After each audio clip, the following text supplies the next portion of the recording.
Oke, baik.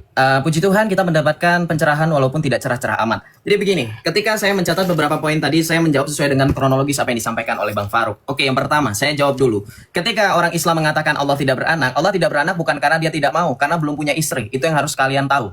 Ya. Di dalam surah Al-An'am ayat 101, di situ dikatakan kenapa Allah tidak mempunyai anak. Kita baca. Ini penjelasan Allah. Nanti jangan bohong bahwa ini perkataan orang kafir. Ini Allah sendiri yang menjawab. Kalau Anda baca di ayat sebelumnya, justru Allah yang menjawab orang-orang kafir yang mengatakan Allah itu punya anak. Anehnya Allah itu menjawab di ayat 101, alasan Allah tidak punya anak karena dia tidak mempunyai istri. Coba Anda carikan dulu istri, mungkin dia nanti punya anak. Nah, inilah anehnya Islam, ya. Tadi samawati wal ard an yakunu lahu waladu wa lam takul lah. Dia pencipta langit dan bumi, bagaimana mungkin dia mempunyai anak padahal dia tidak mempunyai istri? Ini Allah sendiri yang bilang, bukan saya. Jadi kalau kita kembali kepada penjelasan bahwa kata Faruk di dalam surah Al-Ikhlas ayat 3, qul huwallahu ahad, Allahu samad, ya, dikatakan di ayat ketiganya bahwa Allah itu tidak setara. Kita lihat secara definisi, setara itu artinya sama dalam tingkat kedudukan, nilai atau kemampuan. Ini diberikan contoh, makna dan konteks penggunaannya. Setara itu artinya menunjukkan bahwa dua hal atau lebih memiliki posisi, martabat atau kedudukan yang sama. Islam dalam konteks rasional telah menundukkan irasionalnya. Kenapa saya bilang irasional? Sudah jelas sendiri di dalam surah Al-Ikhlas Allah tidak beranak dan tidak mempunyai anak.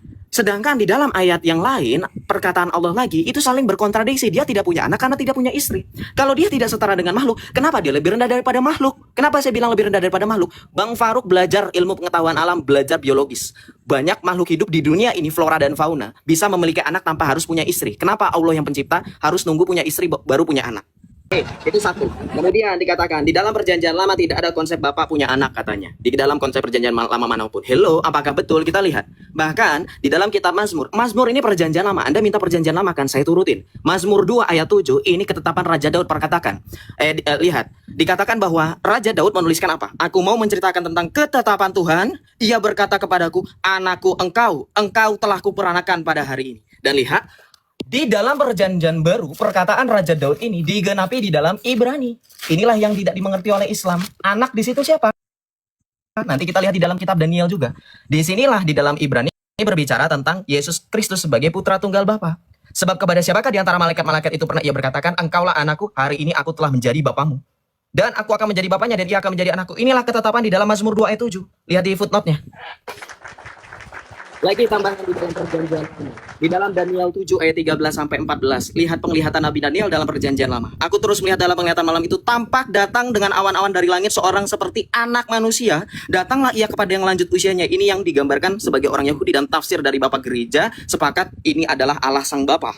Ini konsep anak manusia. Datang ia kepada yang lanjut. Oh, ini bukan anak manusia, ini bukan Yesus. Bagaimana bukan Yesus? Kamu baca di ayat berikutnya. Lalu diberikannya kepadanya kekuasaan dan kemuliaan dan kekuasaan sebagai raja, maka orang-orang dari segala bangsa, suku, bangsa dan bahasa mengabdi kepadanya. Faruk dan Islam, saya minta kejujuran Anda. Kalau Anda menyangkal ayat Daniel 7 ayat 13 sampai 14, saya minta kalian sanggah satu ayat pun dalam Alkitab dan Al-Quran bahwa Allah menghendaki membagi-bagi kekuasaan selain daripada hakikatnya sendiri. Kalau bukan Yesus yang sehakikat dan setara dengan Bapa, mana mungkin Bapa mau membagikan kekuasaan dan kemuliaan selain daripada dirinya sendiri?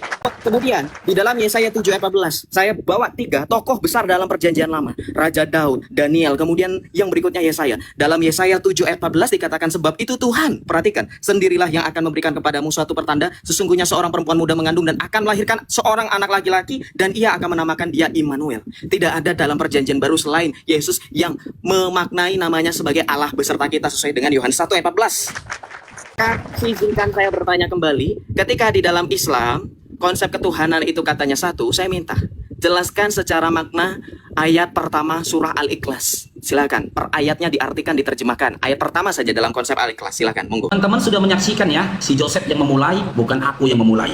Maka buat Joseph dan teman-teman Kristen lainnya, siapkan mental kalian. Di season berikut ini kau akan menyaksikan Faruk Syanipa dengan gaya yang berbeda. Makanya berkali-kali aku bilang sama kalian teman-teman Kristen, termasuk kau Joseph. Kalau kau jadi Kristen, silahkan kau jadi Kristen. Tapi pada waktu yang sama, kau jangan jadi penipu dan matikan akal kau. Apa urusannya kitab Yesaya untuk Kristen? Apa urusannya kitab Daniel untuk Kristen? Sebab segala firman yang telah kau sampaikan kepada aku, telah kau sampaikan kepada mereka. Yohanes 17 nomor 8. Jika memang semua firman yang diterima Yesus telah disampaikannya kepada Kristen, untuk apa kau ngemis-ngemis sama kitab Yahudi? Untuk apa kau jilat-jilat kitabnya Yahudi? Aku bertanya tadi sama kau, Dinda. Siapa Tuhan? Satu-satunya Tuhan yang benar menurut Yesus. Mengemis kau sama kitab Yahudi. Kau cocok-cocokkan kitab Yahudi. Makanya aku bilang, kau jangan jadi penipu. Aku malu sedikit gitu loh. Tidak pernah Yesus itu mengajarkan iman Kristen. Legalitas yang kalian miliki saja ketika kalian menjaplok kitab Yahudi aja, kalian nggak punya legalitas, Dinda. Begitu malangnya Yesus yang mengatakan dalam Yohanes 17 nomor 8, sebab segala firman yang telah kau berikan kepadaku telah kusampaikan kepada mereka. Ternyata orang Kristen nyomot-nyomot firmannya Musa. Mengkais-kais firmannya Musa. Makanya aku bilang, satu-satunya Tuhan yang mati konyol, tak berguna mati di kayu salib, tak berguna ketika turun ke dunia dalam iman kau, Tuhannya Kristen. Sudahlah dia mati dalam kondisi erotis, tak berbaju dan tak bercelana, diludahi, cuy. Mati terkutuk di kayu salib, ya, tidak ada manfaat apapun atas kau.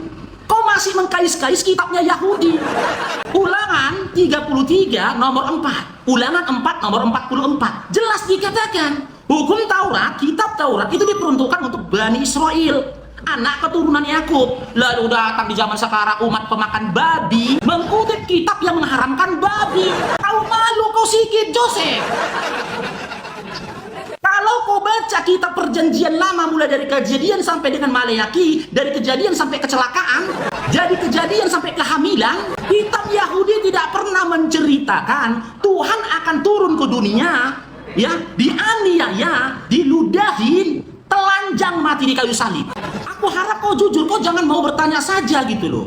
Siapa Tuhan yang benar menurut Yesus anak Maria? Aku nggak peduli siapa Tuhan yang benar menurut kau. Aku nggak peduli siapa Tuhan yang benar menurut Kristen. Karena di dalam perjanjian baru maupun perjanjian lama, tidak ada Tuhan yang mengakui Tuhan Kristen. Kau baca dari kitab Matius sampai dengan Wahyu, keringat kau kan? Kau yang ngomong. Kau baca dari kitab Matius sampai Wahyu, tidak ada firman Tuhan mengatakan, akulah yang mengutus si fulan untuk umat Kristen. Akulah Tuhan yang maha kuasa untuk umat Kristen.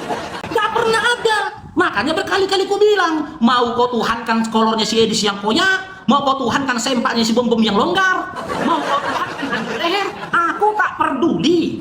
Gak usah kau kais-kais kitab Yahudi untuk membenarkan ketuhananmu. Aku gak mau tahu tentang Tuhan kau.